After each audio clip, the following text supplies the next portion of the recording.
esta reflexión en realidad, que pretende ser un pequeño aporte a la reflexión, a la meditación en una época particularmente difícil. Bueno, voy a empezar derechamente. El texto que yo no voy a leer, yo nunca leo, pero sí me baso en un texto de 8 páginas que redacté, que va a estar a disposición de ustedes una vez terminada la conferencia. Por lo tanto, todo lo que yo diga está respaldado y podemos concentrarnos en la conversación. Voy a hablar alrededor de 30 a 40 minutos, ¿cierto? Aquí estoy mirando la hora, son las 18:33, voy a estar atento a eso para no pasarme. Bueno, en primer lugar, pienso que el tema requiere una cierta justificación, porque es legítimo preguntarse por qué hablar de sufrimiento hoy en día, cuando el sufrimiento es tan evidente. No parece necesario hacer notar que es una época particularmente dura para muchas personas, para todos, pero para algunos más en especial, ¿cierto? Para los más vulnerables, para los que han sufrido el coronavirus, ¿cierto? Para los que están sufriendo cesantía y toda clase de problemas económicos, familiares, etc. Entonces, bueno, es legítimo preguntarse por qué reflexionar sobre este tema. ¿No sería mejor reflexionar sobre la alegría o sobre algún tema más optimista? O sea, es legítimo preguntarse eso. Ahora, reconociendo que en este momento la labor más urgente no la realizamos precisamente los profesores de filosofía, sino los médicos, las enfermeras, ¿cierto? Las personas que están haciendo una labor en salud, digamos, muy importante. De todas maneras, los profesores de filosofía de nuestro instituto, digamos, hemos querido, algunos de nosotros, ¿cierto?, hacer un aporte a través de lo que sabemos hacer, que es la reflexión, ¿cierto? Que, bueno, es más bien una invitación al pensamiento, una invitación a ver las cosas desde otra perspectiva, y también considerando que esta tragedia nos toca a todos. Yo quiero mencionar especialmente a una persona que yo no conocí, pero es una señora de 33 años que murió de coronavirus, que trabajaba en nuestra facultad, ¿cierto? En el patio de nuestra facultad, en labores de limpieza. Se llamaba María Francisca Carrasco. O sea, es decir, este rostro, esta tragedia tiene un rostro concreto en la universidad, en el patio donde todos nosotros pasamos habitualmente a hacer nuestras clases, a encontrarnos con nuestros colegas. Bueno, por lo demás, la reflexión filosófica, teológica, también literaria, acerca del sufrimiento no es nueva en la filosofía. Podemos recordar varios hitos especialmente importantes. La tragedia, por ejemplo, de Edipo Rey, ¿cierto?, que tiene gran importancia filosófica y para el psicoanálisis, etcétera, un texto que yo veo habitualmente en mis cursos, ya en el sentido de un hombre que en virtud del destino sufre lo inimaginable, sin que parezca haber una causa justificada, ¿cierto? Y en el fondo, esa tragedia, la tragedia de Job, ¿cierto? La tragedia en el fondo, que lo que se ha llamado en la tradición cristiana el sufrimiento del justo, específicamente, que alude también al sufrimiento del crucificado, es un tema que ha cruzado también la historia de la filosofía. Es un tema que está presente también en el llamado ateísmo de protesta del siglo XX, ¿cierto? Que en el fondo es decir, yo no puedo creer en Dios, ¿cierto?, si es un Dios que permite toda clase de sufrimiento, ¿cierto? Esto como que no se puede hacer arte después de Auschwitz, no se puede en el fondo creer después de Auschwitz. Es una idea bastante presente y de la cual se han hecho cargo los principales filósofos y teólogos de la historia. O sea, yo mismo he desarrollado una línea llamada Filosofía de la Cruz, en la cual aparece Kant, Hegel, Nietzsche, etc. Es decir, el sufrimiento y el sufrimiento inocente, el sufrimiento de los niños, por ejemplo, el sufrimiento injusto, es un tema que nos escandaliza y que está bien que nos escandalice porque evidentemente es complejo aceptar un mundo como este, ¿cierto? Un mundo en el que tanta gente sufre y en realidad, estrictamente hablando, podríamos decir que el sufrimiento no lo entiende nadie.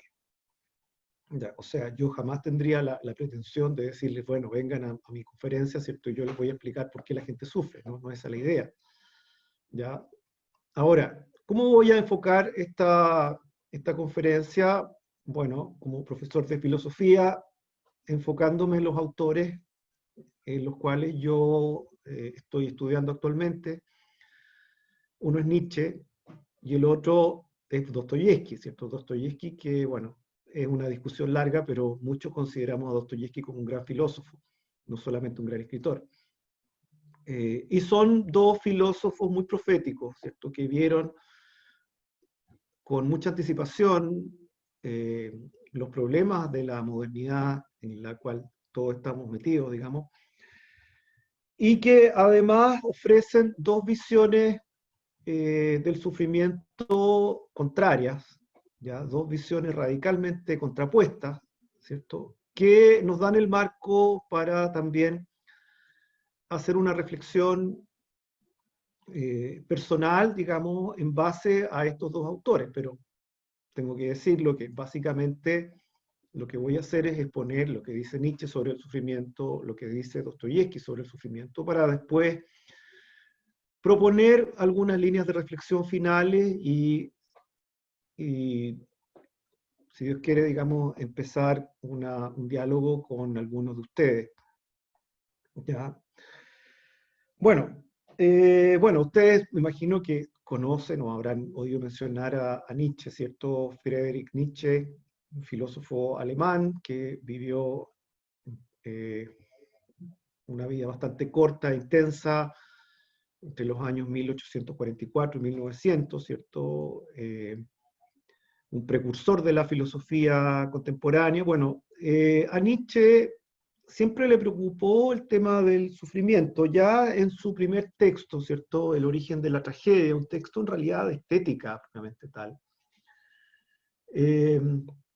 Dice lo siguiente, dice, tanto más empujado me siento a la conjetura metafísica de que lo verdaderamente existente, lo uno primordial, necesita a la vez, en cuanto es lo eternamente sufriente y contradictorio, para su permanente redención, la visión extasiante, la apariencia placentera. Es decir, Nietzsche va a partir de la base, ¿cierto?, que hay dos ámbitos de la realidad, lo dionisiaco o lo caótico, podríamos decir, y lo apolíneo, que es lo ordenado, lo que tiene forma, lo bello. Y también un poco en la línea de Edipo, ¿cierto? Un poco esta línea de la aceptación o del amor al destino. Nietzsche piensa que el arte de la época de los griegos, y aquí cito a un colega, Andrea Potestà, dice, obligaba a sentir la crueldad de la vida y a hacer la experiencia de un sufrimiento existencial fundamental. ¿Ya? Es decir, hay aquí, al igual que en Dostoyevsky, una visión trágica de la vida, en el sentido que la vida es sufrimiento. ¿Ya? Y que cualquier persona que considere estos temas, ¿cierto?, no puede más que hacerse cargo de esta realidad. Incluso algunos, digamos, citados por Nietzsche piensan derechamente que sería mejor no haber nacido, ¿cierto? Lo mismo que cita Nietzsche. Ahora, el punto es que no solamente, bueno, por un lado, una dimensión cognitiva que hay de aceptación o de reconocimiento de la realidad como una realidad trágica, y por otro lado, la actitud ética ante el sufrimiento, ¿cierto? Que es lo que va a diferenciar a Nietzsche, la respuesta de Nietzsche a la respuesta de Dostoyevsky. Me gustaría citar también, bueno, ya avanzando en la obra de Nietzsche, una de sus obras maduras que se llama La Gaia Ciencia, como la ciencia alegre, en realidad significa esto, anterior a Zaratustra, que es su obra más conocida, habla de la felicidad de Homero, ¿cierto? El hombre que se inventó a sí mismo sus dioses. Pero agrega, dice, pero no debe ocultarse que con esa felicidad de Homero en el alma se es también la criatura más capaz de sufrir en el mundo. Y solo a ese precio se adquiere la concha más preciosa que las olas de la existencia hayan depositado ahora en la costa.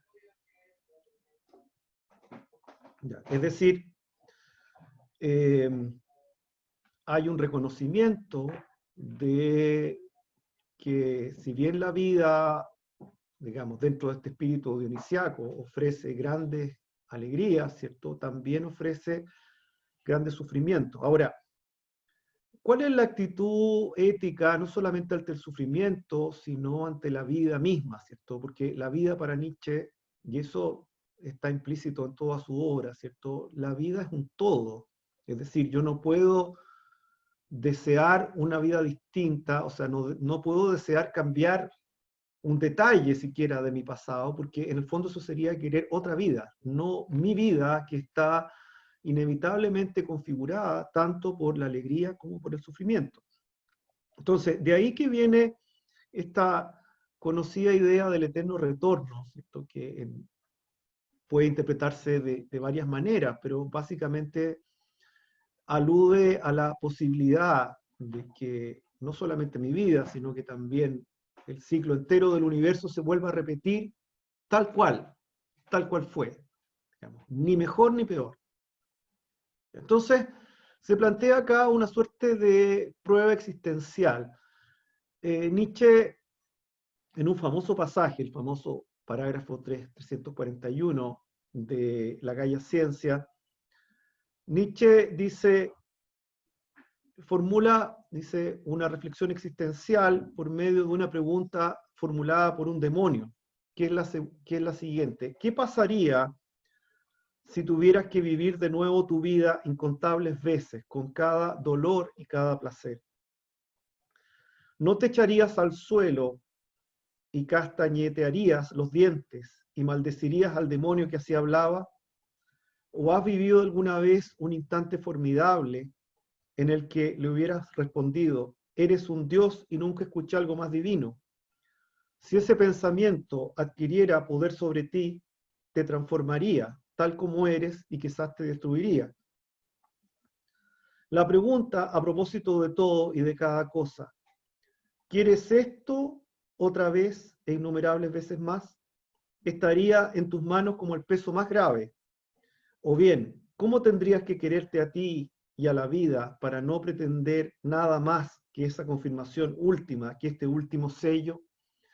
Es decir, detrás de esta pregunta, ¿cierto?, está también la actitud existencial que Nietzsche quiere proponer, una actitud de un sí a la vida, de aceptación de la vida, no de una vida futura o de una vida mejor, sino simplemente de la vida tal como es. Entonces aquí hay como una suerte de imperativo ético, ¿sí? Vive tu vida de manera tal que quisieras que ella se repitiera tal cual, se repitiera de igual manera eternamente, ¿cierto? Es decir, en el fondo es un cierto llamado a vivir de manera heroica, y esta heroicidad, ¿cierto?, este carácter heroico tiene que ver precisamente con la capacidad de aceptar el sufrimiento.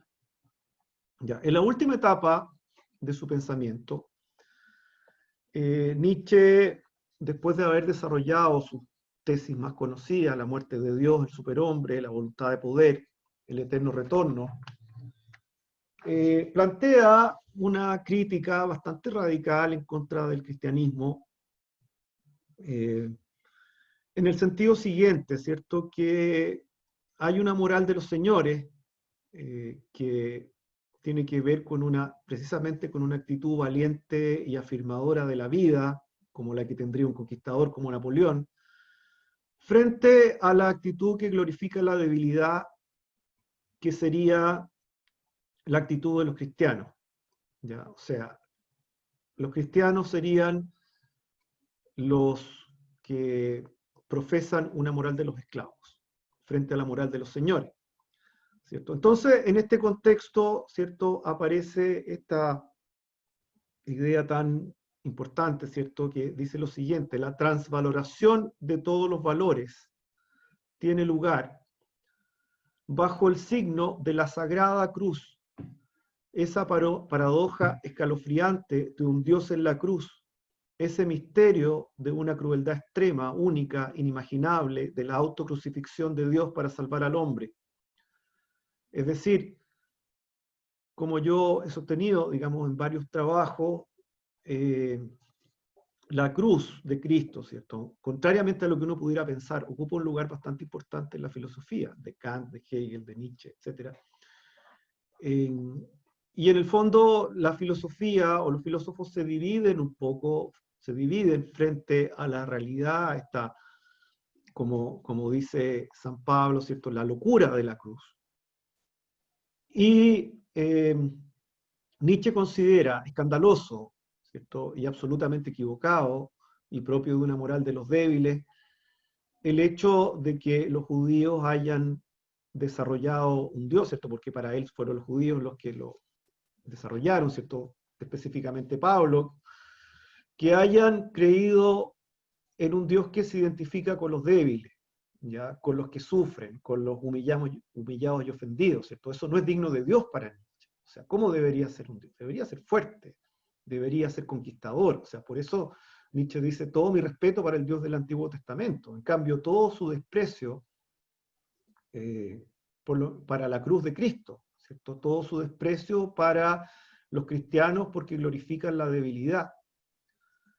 Y precisamente el correlato de esto, ¿cierto?, el correlato de esta negación de la vida que harían los cristianos, o sea, que prefieren pensar en una vida eterna antes que en el instante, ¿cierto?, en la eternidad del instante, está en sus fragmentos póstumos, ¿cierto?, en que Nietzsche dice Dionisio contra el crucificado, Dionisio, o el dios Baco, ¿cierto?, de los romanos, dios de la orgía, del exceso, Dionisio contra el crucificado. He aquí la antítesis. No es una diferencia en cuanto al martirio, tiene tan solo otro sentido. La vida misma, su eterna fecundidad y su eterno retorno determinan el tormento, la destrucción, la voluntad de aniquilación. En el otro caso, el sufrimiento, el crucificado en cuanto inocente, sirve como objeción contra la vida, una indicación para librarse de ella. El Dionisio cortado a trozos, ¿cierto? Eso es la leyenda, ¿cierto? Este mito de Dionisio cortado en trozos que vuelve a renacer. Es una promesa de vida. Esta renacerá eternamente y eternamente retornará a la destrucción. Entonces, vemos acá, primero, que para Nietzsche la realidad está caracterizada por el tormento, la destrucción, la voluntad de aniquilación. O sea, la realidad es trágica, ¿cierto? Algo que Dostoyevsky también estaría de acuerdo, pero en un sentido completamente diferente. También vemos que el heroísmo del superhombre que se manifiesta en la figura de Dionisio tiene un elemento intelectual y un elemento volitivo. Un elemento intelectual que es la comprensión del fondo trágico de lo real. Es decir, el tormento, la destrucción y la aniquilación como partes fundamentales de la vida. Y por otro lado, un temple volitivo que es un temple anímico asociado a esta comprensión. Y acá hay una cita de un comentarista que se llama Frey, ¿cierto?, que dice: el hombre trágico afirma incluso el sufrimiento más acerbo. Es lo bastante fuerte, pleno, endiosado para soportarlo. Esta es la actitud ética ante el sufrimiento que ofrece Nietzsche, que es contrario a la compasión y a la autocompasión, que es contrario a cualquier tipo de consuelo metafísico o religioso, ¿cierto? Es decir, para Nietzsche el sufrimiento debe ser asumido con valentía, sin preguntas, quejas o consuelos. No hay espacio aquí para la comprensión, la solidaridad a la hora de enfrentar los dolores propios de la existencia humana. ¿Ya? Hay espacio solo para una afirmación valiente y decidida de la vida, vivida de tal manera que uno estaría dispuesto a vivirla eternamente de la misma forma. Bueno, vamos ahora a Dostoyevsky. Como les decía, Dostoyevsky más bien en cuanto filósofo, como el gran filósofo ruso, como dicen varios autores.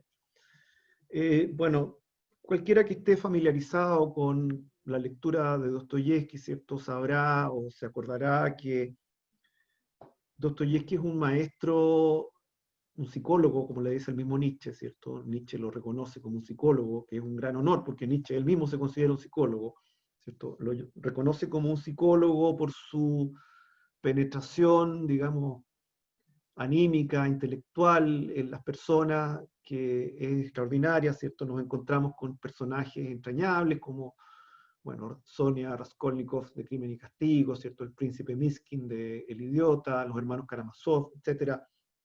Y en estas novelas, ¿cierto? Un poco siguiendo la línea de Dickens, quizás del realismo del siglo XIX, se describe con mucha claridad y de manera muy conmovedora el sufrimiento material y espiritual de muchas personas, de muchos de sus personajes. O sea, los personajes de Dostoyevsky son sufrientes.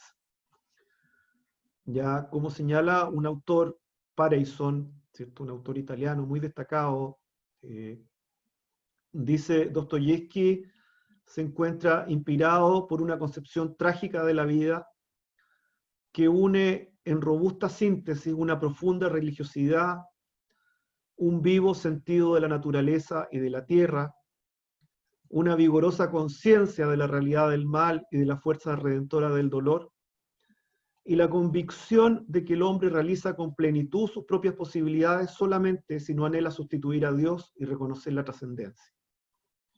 Entonces, acá aparece una tesis que evidentemente no tiene nada que ver con Nietzsche, una tesis cristiana que yo diría, bien pensada, es tan difícil de aceptar como el eterno retorno, que es el carácter redentor del dolor. ¿Ya? Algo que sigue siendo un misterio, y uno podría preguntarse, bueno, ¿en qué sentido el dolor puede ser redentor? Bueno, el gran supuesto de esto, como vamos a ver, es que, eh, tenemos un sufrimiento común, ¿ya? Que mi sufrimiento no es solamente mío, sino que es el sufrimiento de la humanidad. Y que al sufrir yo, en algún momento, en algún sentido, estoy cargando también con el sufrimiento de los demás y ayudando a rehabilitar o a consolar al menos ese sufrimiento de los demás miembros de la humanidad. Ahora, hay que aclarar en todo caso que el sufrimiento en Dostoyevsky tiene un carácter doble, ¿cierto? Es decir, puede ser que eh, el dolor, que el sufrimiento tenga una función redentora, si es que la persona es capaz de arrepentirse de los males que ha cometido, es capaz de sentir remordimiento y arrepentimiento. Como en el caso de Raskolnikov, ¿cierto? Este protagonista completamente atormentado de Crimen y Castigo, que comete un crimen horrible, ¿cierto? Mata a una mujer, una prestamista, mata a su hermana, pensando que hay seres humanos superiores y seres humanos inferiores, seres humanos ordinarios y extraordinarios, un poco la misma teoría de Nietzsche, del superhombre, pero siendo incapaz de mantener esta teoría a lo largo del texto, del libro, y finalmente termina arrepintiéndose, ¿cierto? Y termina el libro con la conversión de Raskolnikov, ¿cierto? Después de haber estado divariando, podríamos decir, con ideas bastante delirantes. Entonces, bueno, volviendo un poco a la comparación, ¿cierto? Dostoyevski es un autor tremendamente compasivo con el sufrimiento, le atribuye una función redentora en un horizonte de trascendencia, y en ese sentido se contrapone radicalmente a Nietzsche, que afirma la vida como voluntad de poder, ¿cierto? O sea, toda la vida es poder, es búsqueda del poder, ¿cierto? Lo propio de la condición humana y del universo, en el fondo, esta lucha y esta búsqueda de poder que no tiene límites si es que aceptamos la idea del eterno retorno. Pero lo importante acá, ¿cierto?, es que Dostoyevski, al contrario de esto, asume un horizonte cristiano. Un autor llamado Montero dice: el protagonista de Dostoyevski se caracteriza por la asunción de su sufrimiento como condición de salvación previa a toda renuncia a mantener una posición de poder o de exaltación, de la felicidad de vivir con placer. Berdiev dice: para Dostoyevski, el sufrimiento es índice de una mayor dignidad, es signo de la libertad del hombre. Y aunque el sufrimiento es la consecuencia del mal, es por medio del sufrimiento como el mal arde y consume.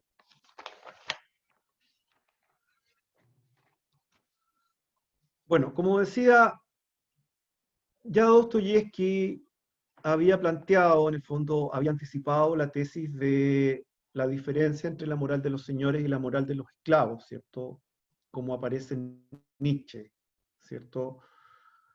Raskolnikov, el protagonista de Crimen y Castigo, dice que existen personas extraordinarias que, a diferencia de las ordinarias y con el fin de llevar a cabo grandes aportes a la humanidad, tienen derecho a cometer cualquier delito y a transgredir la ley cuando les plazca, precisamente porque son extraordinarias. ¿Ya? Sin embargo, como les decía, Raskolnikov no es capaz de mantener una actitud indiferente frente a sus crímenes y lucha intensamente con el sentimiento de culpa que lo lleva al borde de la locura. Finalmente se arrepiente de cumplir una pena en Siberia, donde, y esto no es un detalle, lo acompaña Sonia, ¿cierto? Una mujer sufrida que acepta con mucha paciencia sus grandes sufrimientos. Una mujer que debe, muy joven, prostituirse incluso para mantener a su familia, ¿cierto? Que es hija de un hombre absolutamente irresponsable. Y sin embargo, ella es un personaje completamente luminoso, como hay varios personajes luminosos en Dostoyevski, a diferencia del atormentado Raskolnikov o de Stavrogin, ¿cierto? De los demonios, estos personajes terribles. Aparece en la famosa novela El idiota, aparece el príncipe Miskin, ¿cierto? Que es un hombre epiléptico que aparece además con cualidades parecidas a la imagen que Nietzsche va a mostrar de Jesús. O sea, de hecho, muchos piensan que el anticristo, la figura del redentor que aparece en el anticristo, está inspirada en este personaje de Dostoyevski. Al parecer, Dostoyevski dijo: bueno, ¿qué pasaría si un hombre absolutamente bueno viviera en un mundo como el nuestro? Bueno, y la respuesta es que a este príncipe tan bondadoso, ¿cierto? Tan compasivo, franco, distraído también, ingenuo, ¿ya? La paradoja, ¿cierto?, es que esta bondad extrema no lo lleva a una vida de completa felicidad, sino que experimenta grandes sufrimientos debido precisamente a su exceso de sensibilidad, que lo lleva finalmente a volver a este idiotismo, ¿cierto?, a esta condición que, por algo la novela se llama El idiota, esta condición que lo tiene, digamos, viviendo en un hogar, ¿cierto?, en Suiza. ¿Ya? Entonces, aquí nos encontramos nuevamente con el carácter ambiguo del del sufrimiento en Dostoyevsky, ¿cierto? Por un lado puede llevar a la salvación, por otro lado puede llevar a la locura.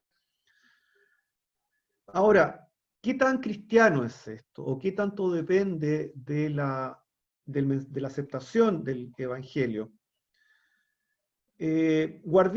Romano Guardini, ¿cierto? Dice que este personaje, el príncipe Minsky, a pesar de vivir una vida completamente humana, es portador del sentimiento de lo eterno y la perspectiva de lo absoluto.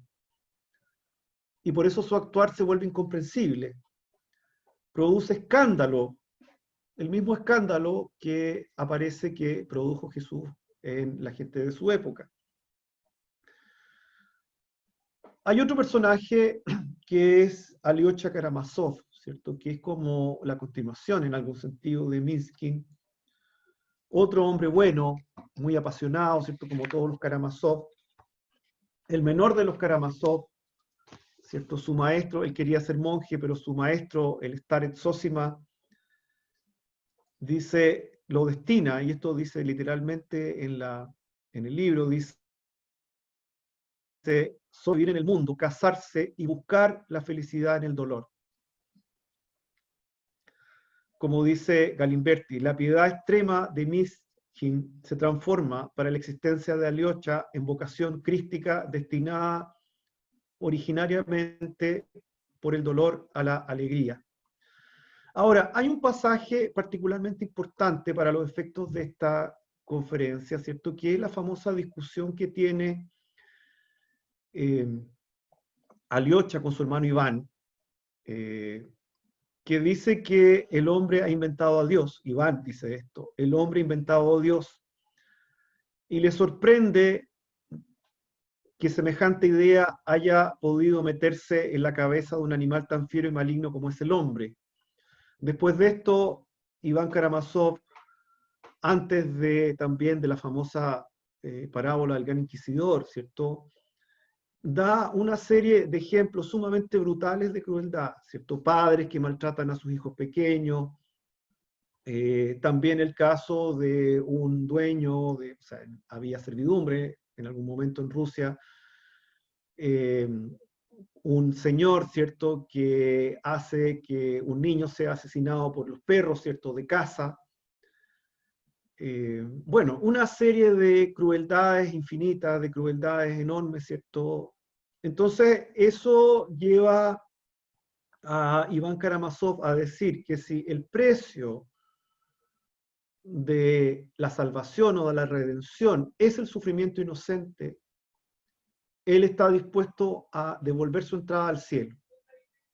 ¿Ya? Y esto es puro ateísmo de protesta. O sea, si nosotros pensamos en todas las objeciones que podríamos poner nosotros mismos contra Dios y decirle cómo tú permites, siendo bueno, misericordioso, permites tanto sufrimiento en el mundo. Bueno, esto ya lo dijo Iván Karamazov, ¿cierto? Con todas sus letras y con toda su crueldad, lo dijo en el libro de los hermanos Karamazov.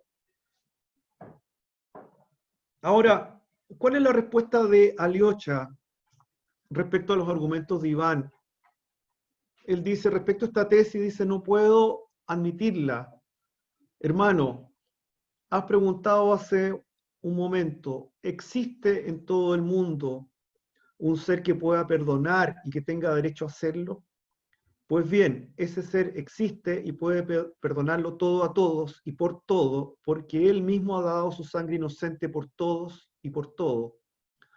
Tú te has olvidado de Él, y es Él precisamente en quien se sostiene el edificio, y Él es quien exclamará, tienes razón, Señor, pues se han abierto tus caminos. Bueno, entonces, el punto aquí es esencial, porque Dostoyevsky, a través de su personaje, Iván Karamazov, ¿cierto?, ha planteado tanto el fracaso de la creación, como también, a través de la parábola del Gran Inquisidor, también el fracaso de la redención. Porque, de acuerdo a esta parábola, ¿cierto?, Cristo no solamente no responde al problema del sufrimiento, sino que lo aumenta, dado sus enormes exigencias de seguimiento y de búsqueda del reino de Dios. Entonces, desde este punto de vista, desde el punto de vista de Nietzsche, de Iván Karamazov, ¿cierto? El sufrimiento, el sacrificio de Cristo en la cruz, el sufrimiento de Raskolnikov, de Miskin, de los Karamazov, se revelaría como absurdo e inútil. Pero, nuevamente acá entramos en el misterio, ¿cierto? En la contestación de Aliocha, porque en el fondo él está aludiendo con su contestación que acabo de leer al poder redentor, no del sufrimiento humano, sino del sufrimiento de Dios. ¿Ya? Como señala Constanza Jiménez, ¿cierto? Dostoyevsky, para Dostoyevsky, solo el cristianismo comprende el vínculo que existe entre la culpa y la expiación y profundiza en aquel nexo hasta descubrirlo en el seno mismo de Dios, quien al asumirlo voluntariamente ha revertido la tragedia del mal. La divinidad misma, como partícipe de la tragedia humana y cósmica desatada por la rebelión, manifiesta el centro doliente de la realidad creada, donde el inocente sufre. Bueno, voy a pasar a la última parte de esta conferencia, una breve reflexión personal. Bueno, hemos visto dos autores particularmente importantes, proféticos, ¿cierto? La visión de Nietzsche, yo diría, se resume con esta frase, ¿cierto? El hombre trágico afirma incluso el sufrimiento más acerbo, es lo bastante fuerte, pleno, endiosado para soportarlo. El superhombre de Nietzsche no reniega ni huye del sufrimiento, lo asume como parte esencial de la experiencia humana. Nietzsche da una respuesta ética ante la finitud de la condición humana, apelando a la fortaleza moral del ser humano capaz de afirmar alegrías y dolores. Frente a la vida eterna cristiana, Nietzsche afirma, por medio del eterno retorno, la eternidad del instante. Frente a esta posición, ¿cierto? También está descrita la inmensidad y el absurdo del sufrimiento por Iván Karamazov, ¿cierto? Quien, como les decía, quien dice que si el precio de la salvación fuese el sufrimiento de los niños, estaría dispuesto a devolver su entrada al cielo.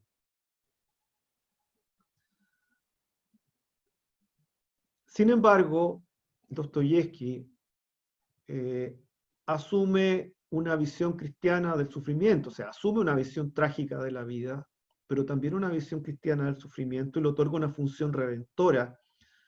Raskolnikov dice, ¿quieres decir que vaya a Siberia, Sonia? ¿Que necesito entregarme a la policía? Preguntó sombrío. Necesitas aceptar el sufrimiento y redimirte por él. Es la contestación de esta santa mujer que es Sonia, ¿cierto? Que lo acompaña en su calvario, ¿cierto? En su proceso largo de conversión, arrepentimiento. Ahora, la idea de la función redentora del sufrimiento conduce a esta idea del sufrimiento de Dios, ¿cierto? Una idea que teológicamente ha sido controvertida, bueno, que ha sido desarrollada por algunos teólogos del siglo XX, también por Hegel, ¿cierto? Cuando dice que el sufrimiento está en Dios mismo, ¿cierto? Que Dios no es indiferente al sufrimiento del crucificado.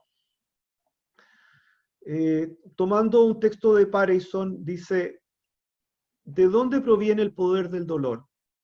Del hecho de que Dios también sufre. Más aún, el sufrimiento es propiedad de Dios. Divinum est pati, Dios quiere sufrir. El dolor es el lugar de la solidaridad entre Dios y el hombre. Solo en el sufrimiento Dios y el hombre pueden unir sus esfuerzos. Es extremadamente trágico que solo el dolor de Dios logre socorrer al hombre y el hombre logre redimirse y elevarse hasta Dios. Pero es precisamente en este cosufrimiento divino y humano que el dolor se revela como la única fuerza que logra dar razón del mal. Este principio es uno de los pilares del pensamiento trágico, que entre el hombre y Dios no exista colaboración en la gracia si antes no la hay en el sufrimiento, que sin el dolor el mundo aparezca como enigmático y la vida absurda, que sin el dolor el mal permanezca no redimido y la alegría inaccesible. Volvemos entonces al punto de partida, al título de esta conferencia, el sufrimiento en tiempos de pandemia. Ante la muerte, la enfermedad, la pobreza, la angustia que sufren hoy tantos compatriotas nuestros, tantos amigos nuestros, ¿tenemos una respuesta? ¿Podemos comprender el sufrimiento aunque no podamos quizás justificarlo? No creo que se pueda dar una respuesta propiamente tal. Sí podemos reflexionar sobre el sufrimiento e intentar encontrarle un sentido. Nietzsche propone una respuesta ética, Dostoyevsky una respuesta desde la fe en el crucificado, es decir, desde el misterioso pensamiento del sufrimiento de Dios. Ahora, si aceptamos esta idea, ¿cuál es la consecuencia? No es la contemplación mística, sino la compasión y la solidaridad con el prójimo a la hora de llevar la común carga de sufrimiento que padecemos como humanidad. Aunque Dmitry Karamazov, ¿cierto?, es condenado por un crimen que no había cometido, se alegra de sufrir por los demás, ¿cierto?, porque comprende que todos estamos unidos en la culpa y el dolor, pero también en la dignidad humana. Por eso tenemos que levantarnos unos a otros como partes interconectadas de una misma humanidad que es a un tiempo débil y sufriente y a la vez llena de belleza y grandeza, como dice Constanza Jiménez. Los referentes cristianos de Dostoyevsky, Alyosha, Zosima, Miskin, no piensan, como acusa Iván, de querer comprar la felicidad con el sufrimiento. La felicidad se encuentra precisamente en el reconocimiento de la solidaridad universal en la culpa y el dolor. La única que genera la alegría, que es lo que Dostoyevsky entiende por verdadera felicidad, ¿cierto? Es decir, y ya empezando a terminar, ¿cierto?, con mi intervención. Si bien no podemos entender plenamente el sufrimiento, podemos intuir para dónde va quizás, sí podemos comprender que el sufrimiento es un sufrimiento común que nos une y que nos hace más humanos, nos hace más compasivos, nos hace ponernos en el lugar del otro, nos hace también aceptar lo que el otro pueda darnos, que el otro pueda acompañarnos, ¿cierto?, en nuestro dolor, y también con la esperanza de una redención que yo no veo por dónde más puede ir que a través de la fe, a través de la esperanza cristiana. ¿Ya? Termino con una cita, con un pasaje final de Crimen y Castigo. Rodion Raskolnikov, después de varios años de condena en Siberia, contempla el río, toma de la mano a Sonia. Todavía él no había logrado superar, digamos, todos sus sufrimientos, pero él dice, ni él mismo sabía cómo ocurrió aquello, pero de pronto algo le arrebató y le arrojó a los pies de Sonia. Se abrazó a sus piernas y rompió a llorar. En el primer momento, ella se asustó terriblemente y se puso pálida. Se levantó de un salto y lo miró temblando, pero en ese mismo instante lo comprendió todo. Una inmensa felicidad brilló en sus ojos, había comprendido y no dudaba de que él la amaba, de que la amaría siempre y de que por fin había llegado el momento. Trataron de hablar, pero no podían. Tenían los ojos arrasados de lágrimas. Los dos estaban pálidos y en los huesos, pero en sus rostros demacrados y enfermos despuntaba el alma de un nuevo porvenir, la perfecta resurrección de una vida nueva. El amor les había resucitado y el corazón de cada uno era un manantial inagotable de vida para el otro. Muchas gracias.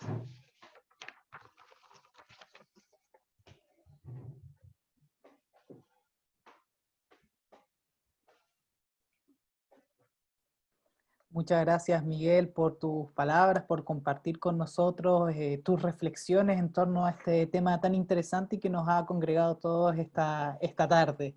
Em, Quisiera recordarle a todos los asistentes que las preguntas que quieran hacerle al profesor nos las pueden hacer llegar a través del chat. Ahí vamos a estar pendientes de sus consultas para dar inicio con este espacio de conversación.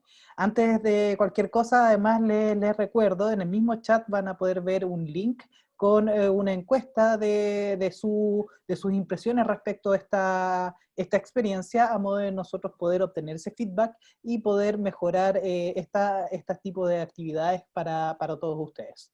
¿Ya? Dicho eso, voy a facilitarte algunas de las consultas del público. Parto con Iván Pérez, que nos comenta, bueno, gracias profesor González por su excelente conferencia. ¿Podría referirse al sufrimiento vicario, es decir, aquel que no contribuye a la propia redención, sino a una donación que contribuye a la redención de otros? Esa Eh, por primera parte. ya, muchas gracias. Eh, bueno, el tema del sufrimiento vicario, en el fondo, esta es la gran objeción, volviendo al tema de Iván Karamazov, la gran objeción de Iván Karamazov en contra de la religión, en el fondo, es el sufrimiento vicario, es decir, el sufrimiento por otro. Eh, es un tema sumamente complejo. Yo diría que la única manera de darle sentido al sufrimiento vicario, ya, o sea, a que yo sufra por otro, es bajo supuestos cristianos, ¿cierto? Bajo el supuesto, digamos, de fe, en el fondo. Bueno, la cultura judía eh, pensaba o asumía, ¿cierto? La cultura judía asumía que la unidad de la humanidad, y que por lo tanto lo que una persona hiciera le afectaba a todos los demás. Por eso es que eso hace más entendible la idea, ¿cierto?, cristiana, de que por un hombre entró el pecado en el mundo, pero otro hombre puede a su vez hacernos salir del pecado, ¿cierto? O el hombre Dios, en este caso Jesús. ¿Ya? Entonces, bajo ese contexto, uno, y bajo estrictos, digamos, supuestos de fe, uno podría pensar, ¿cierto?, que dada esta solidaridad humana y dado que hay un Dios que es padre de la humanidad, ¿cierto?, y que quiere que la humanidad se salve, es posible que yo contribuya con mis sufrimientos a la salvación de otro, o que yo contribuya con mis sufrimientos al bienestar o al consuelo de otras personas. Ahora, esto tiene, evidentemente estamos hablando desde la oscuridad, no la oscuridad completa, pero tampoco estamos hablando desde la claridad absoluta. Estamos tocando los límites. Eh, yo he leído, digamos, temas de filosofía, etcétera, y les confieso que cuando llego a la parte de la crucifixión, y específicamente al tema de la expiación, o sea, que Cristo murió por nosotros, la verdad es que no he encontrado ninguna explicación completamente satisfactoria, porque no la hay, quizás, porque es un misterio, no sea difícil para nosotros comprender una cosa así. O sea, yendo al punto, o sea, lo que diría es que el sufrimiento en general es incomprensible. O sea, incluso para los cristianos es incomprensible y por fe aceptamos que pudiera tener un sentido redentor, como hace Dostoyevsky. Y el sufrimiento vicario dentro del sufrimiento es lo más incomprensible de lo incomprensible. O sea, estamos en el misterio casi absoluto y yo prefiero dejarlo así, digamos, antes que embarcarme en una respuesta que difícilmente puedo dar. ¿De acuerdo? Perfecto. Seguimos con una de las consultas. Bueno, aquí está Natalilla, quien comenta: hola, buenas tardes, mi nombre es Natalilla Ravera, fui alumna del profesor, recuerdo las extensas reflexiones en su clase de ética y le tengo gran estima.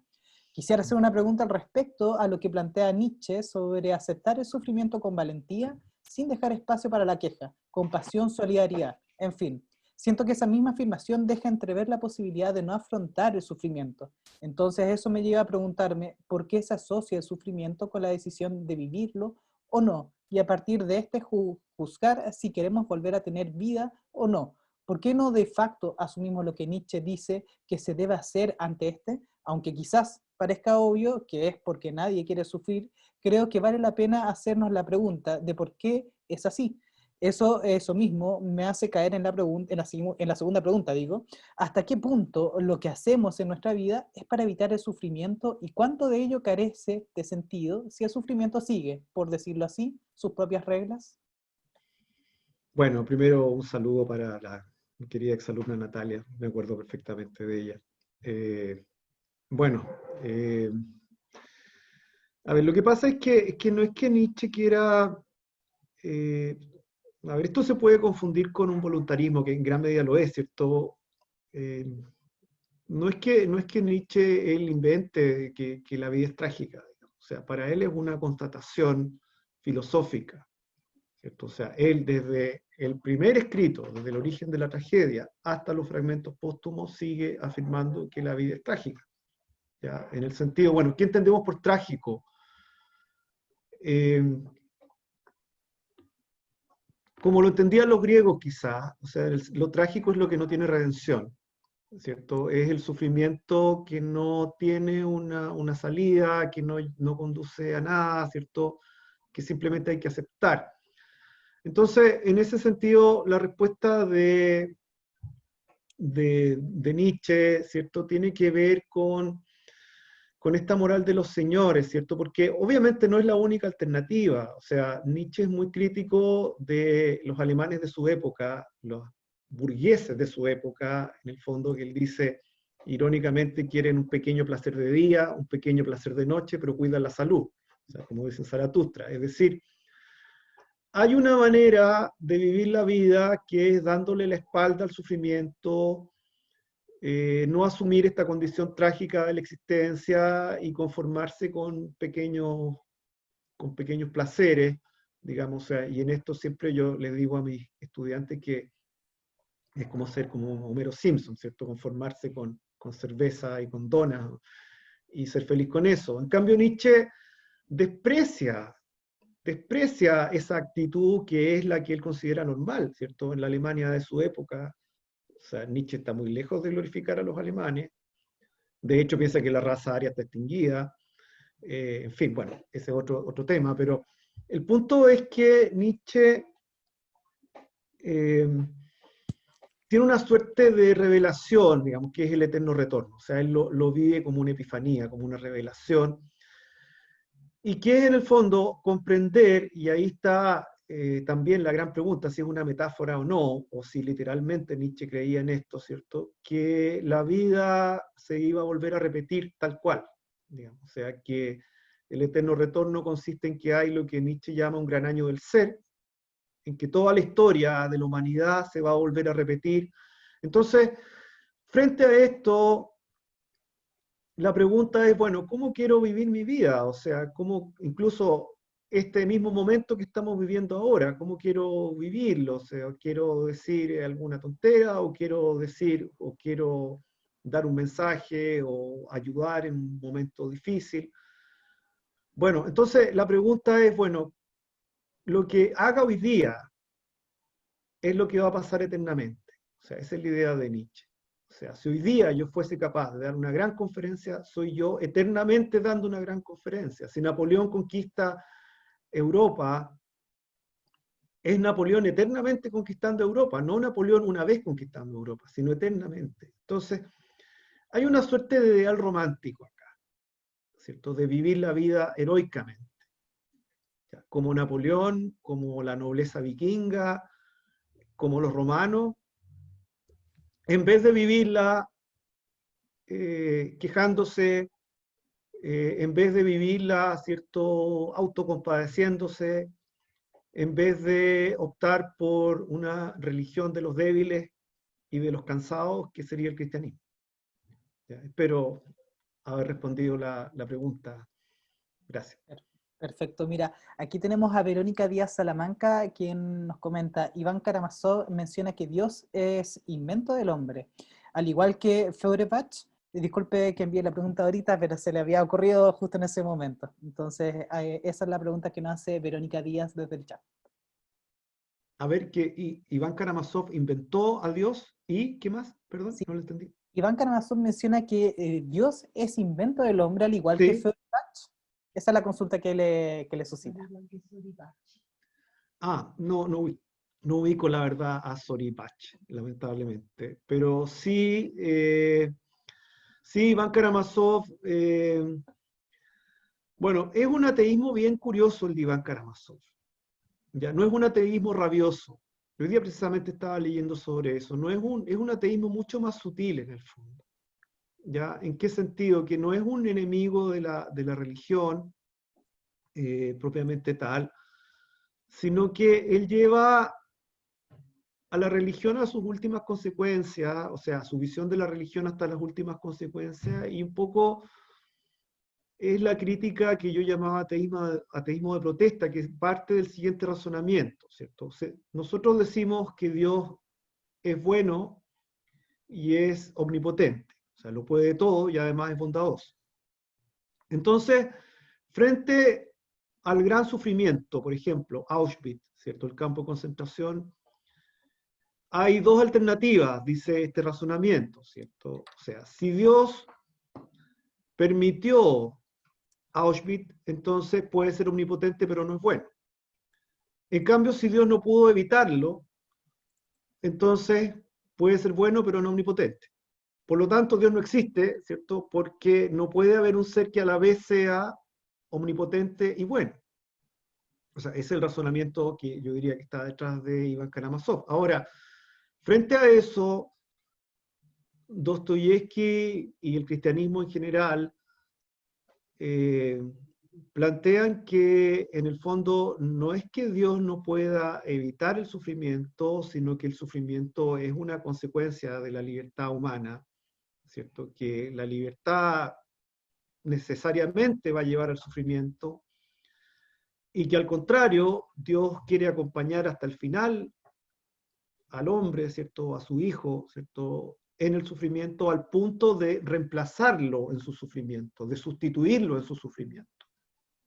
Ya, así como un padre quizás diría, prefiero sufrir yo antes que sufra mi hijo, ¿cierto? Cualquier padre diría eso. Bueno, un poco esa es la lógica, que se puede llamar lógica de la cruz en el fondo. O sea, esa es la interpretación cristiana, una de las interpretaciones. O sea, la cruz tiene 4 o 5 interpretaciones, incluso dentro del mismo evangelio.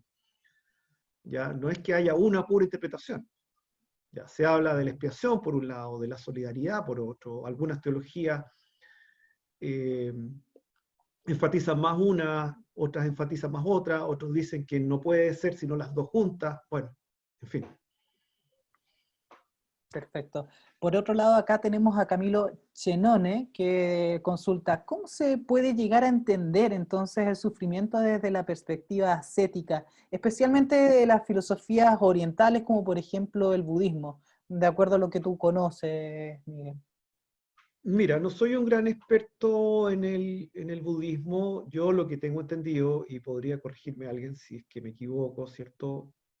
Es que se asocia el sufrimiento al deseo, ¿ya? Es decir, ¿por qué sufro? Porque no obtengo lo que quiero, ¿cierto? Y un poco es muy propio del occidental moderno, ¿cierto? Que somos todos nosotros, ¿cierto? El tener muchos deseos. Y por lo tanto tener muchas frustraciones y mucho sufrimiento, el aferrarse a las cosas, el aferrarse a las personas, etc. Entonces, una manera de no sufrir sería, bueno, dejar de aferrarse a las cosas, dejar de aferrarse a las personas, tener una actitud de aceptación de la realidad tal como es, y entrar así en un estado de iluminación en que simplemente entiendo que todo es como debe ser. Eh, y eso sería una manera de, no sé si de evitar absolutamente, pero sí de por lo menos de a mí me parece una actitud muy respetable en todo caso. O sea, una manera también compasiva de enfrentar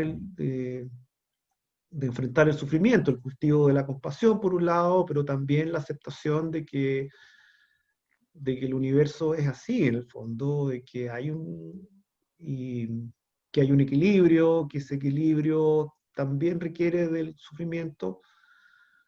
Eh, Ahora, el problema, o sea, claro, el punto acá es la necesidad o no de aceptar un Dios personal, ¿cierto? Bueno, ya ahí queda en la intimidad de la experiencia religiosa de las personas, ¿cierto? La experiencia religiosa de es necesario o yo me encuentro, no, cuando yo busco qué es lo que encuentro, ¿cierto? Encuentro un universo indiferente, encuentro un padre, eh, bueno, eso ya forma parte de la intimidad, de la experiencia religiosa de cada persona que a mí me parece siempre sumamente respetable. Perfecto. Por otra parte, acá tenemos a la doctora Carolina Contreras que tiene una duda respecto al contexto, todo esto dentro del contexto de pandemia. En esta pandemia, comenta, se ha difundido mucho la imagen de los trabajadores de la salud como héroes o incluso superhombres. Entonces, ¿qué rol a su juicio tienen los trabajadores católicos? Bueno, yo no sé, cada profesión tiene su ética, y en ese sentido, en un primer nivel, no habría mucha diferencia entre un médico católico y un médico que no lo es, puesto que todos tienen que curar enfermos, ¿cierto? Y entregarse por ellos lo mejor posible, entregando todas sus capacidades. Eso en primera instancia, ¿cierto? En una visión ética racional. Ahora, un médico católico, por otra parte, eh, va a pensar que su vocación viene de Dios, ¿cierto? Que él no se inventó su vocación, sino que su vocación es un don para regalar a otros, ¿cierto? Como dice el Evangelio, ¿cierto? Ustedes han recibido gratuitamente, den ahora gratuitamente. Entonces, se trata de una manera particular, particularmente importante, de practicar el amor al prójimo. O sea, no solamente un imperativo ético, que también lo es, ¿cierto? Digamos, el deber, el deber profesional. El deber profesional me manda a cuidar a los enfermos. ¿Cierto? Y tengo que hacerlo bien, y eso es muy respetable. Pero desde el punto de vista cristiano católico, ¿cierto? No es solamente un deber, sino también el amor al prójimo, ¿cierto? Que es en el fondo que viene de una respuesta, ¿cierto? Como dijo una vez el profesor Rivera, ¿cierto? Mi maestro decía, el amor cristiano es un amor respuesta, ¿cierto? Primero es el amor de Dios, absolutamente gratuito, y después nosotros respondemos a ese amor amando al prójimo. Entonces, en ese sentido sí hay una riqueza de la persona religiosa, en el sentido que ve no solamente un deber profesional, sino una suerte de imitación también del Señor, ¿cierto? Una imitación de Cristo, una manera de ser su discípulo, ¿cierto? Que es cultivando el mandamiento más importante, que es el amor al prójimo. Perfecto. Eh, Tenemos acá a Alex Bills, quien consulta desde cómo podemos sobrellevar este sufrimiento sabiendo que cada vez gente cercana muere y nos vemos imposibilitados para actuar en contextos como el de hoy de la pandemia, el día a día. Difícil pregunta, la verdad. Eh, bueno, yo no sé, bueno, está la fe para algunos, ¿cierto? Está la fe, digamos, la fe religiosa. También está la fe en que la humanidad también va a sacar algo bueno de esto, ¿cierto? Que de alguna manera vamos a aprender de esto, ¿cierto? Sin justificar en ningún caso lo que está pasando, pero podemos tomar o bien una actitud ética, y en eso Nietzsche puede ser un ejemplo, ¿cierto? Una actitud ética de aceptar la realidad trágica tal como es, ¿cierto? E intentar hacerlo mejor, asumiendo ese aspecto trágico de lo real. O podemos asumir una actitud cristiana, una actitud, digamos, como la que propone Dostoyevsky, o sea, aceptando también el fondo trágico de lo real, digamos, entender que el sufrimiento que muchos están viviendo no es la última palabra, ¿cierto? Eh, que hay un Dios que cuida, que es misericordioso, que recibe a las personas con especial cariño, digamos, a los que han sufrido mucho, y que esta realidad es temporal, que no es la realidad definitiva. Bueno, dos maneras, lo ético y lo religioso, eso es lo que podría decir. Perfecto. Tenemos acá a María Francisca Herrera Larraín, que dice, entendiendo el sufrimiento como algo opuesto a la felicidad o necesario para esta, ¿se podría optar entonces por vivir en entremedio? ¿Optar por sacrificar esta felicidad con el fin de evadir el dolor? Es que depende cómo entendamos la felicidad. Ya yo siguiendo a Ricardo Caponi, ¿cierto? En su libro Felicidad Sólida, yo tiendo a entender eh, la felicidad de manera no hedonista, o sea, la felicidad como vida buena, ¿ya? Vida buena que es una vida humana y por lo tanto una vida que tiene sufrimiento. Ahora, yo pienso que la clave de la felicidad está en los vínculos, o sea, más que en el tener, que es necesario, evidentemente, está en los vínculos de amistad y los vínculos familiares que vayamos construyendo, que esos vínculos también nos van a provocar dolor, ya sabemos que las relaciones humanas son complejas, y también el dolor de la pérdida, que puede venir en cualquier momento, ¿cierto?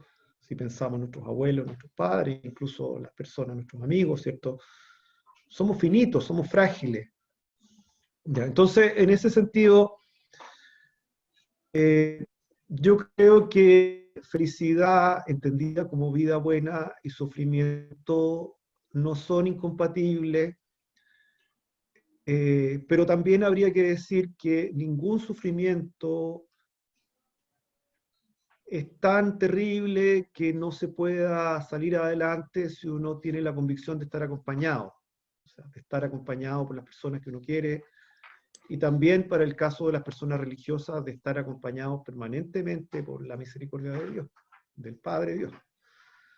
Entonces, un poco eso es lo que quisiera responder, ¿cierto? Una felicidad humana, o sea, una felicidad que no tenga en cuenta el sufrimiento, que no lo integre dentro de la vida buena, no es una vida humana simplemente, porque la vida humana no puede concebirse sin el sufrimiento. Perfecto. Vamos a ir cerrando ya con las dos últimas consultas del público. Por Muy una bien, muy bien. parte, tenemos a Víctor José Rivera, quien pregunta, ¿hay alguna diferencia entre el sufrimiento causado por el mal moral que tiene su origen en el hombre mismo y el sufrimiento causado por el mal físico y natural, como es el caso de la pandemia, que refleja un desorden natural en el cosmos? Y por otra parte también tenemos a Darío Jerez, quien nos pregunta y comenta, se dice que el amor es bondadoso, sublime y un elemental ingrediente para vivir en sociedad y perpetuar la especie, como también en muchas situaciones causante de mucho dolor. ¿Qué relación entonces hay entre el amor y el dolor? Ya, voy a la primera pregunta. Ujú. Eh, bueno, sí, evidentemente hay distintos tipos de sufrimiento. El sufrimiento físico tiende a entenderse como dolor, ¿cierto? Y en cambio, lo que entendemos quizás más bien, hay un sufrimiento moral o existencial, ¿cierto? También, o sea, en Dostoyevsky, por ejemplo, encontramos el sufrimiento por la pobreza de muchos de sus, por la miseria incluso de muchos de sus personajes. Por otro lado, el sufrimiento existencial de los, de los personajes, ¿cierto? Por sus ideas un poco delirantes, por su, digamos, por sus conflictos existenciales profundos.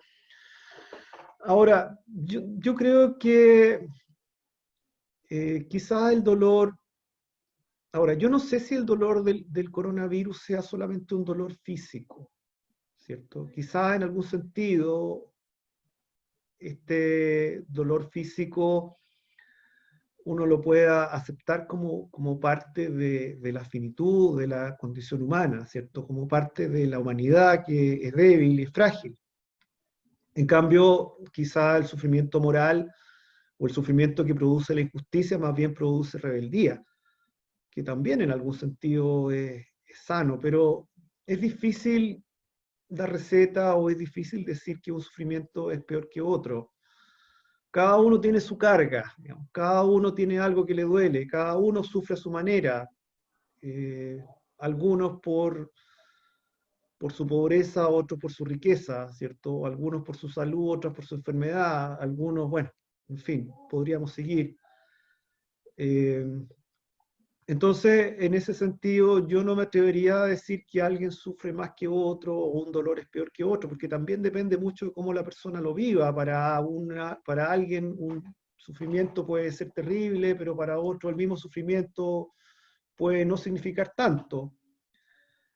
Entonces, un poco yo diría, hay una enorme distancia, o sea, respeto más bien, o sea, una distancia respetuosa frente al dolor ajeno, eh, una búsqueda de cultivar la compasión, eh, que yo creo que es la actitud adecuada en este momento y hacer todo lo que esté en las manos para aliviar el dolor de los demás. Ahora, respecto al amor y al dolor, insisto un poco con lo que dije, con lo que dije antes, ¿cierto? Amar a otra persona supone asumir riesgos, ¿cierto? Supone aceptar que el otro no es perfecto, que el otro tiene defectos, que el otro me puede hacer sufrir. Es también volverse vulnerable ante la otra persona que me conoce y sabe lo que me duele. Eh, es aceptar muchas veces eh, el riesgo de sufrir la pérdida de la persona amada. Entonces, en ese sentido, sí hay una relación entre amor y dolor o amor y sufrimiento, pero yo diría más bien desde la experiencia, ¿cierto? Que el gozo o la alegría del amor, ¿cierto? Siempre es mayor que el sufrimiento. Eso es lo que yo he experimentado, por lo menos. Muchas gracias. Muchas gracias a ti, Miguel Ángel, y también por tu disponibilidad para poder compartir estas reflexiones y poder conversar con la gente y responder sus consultas.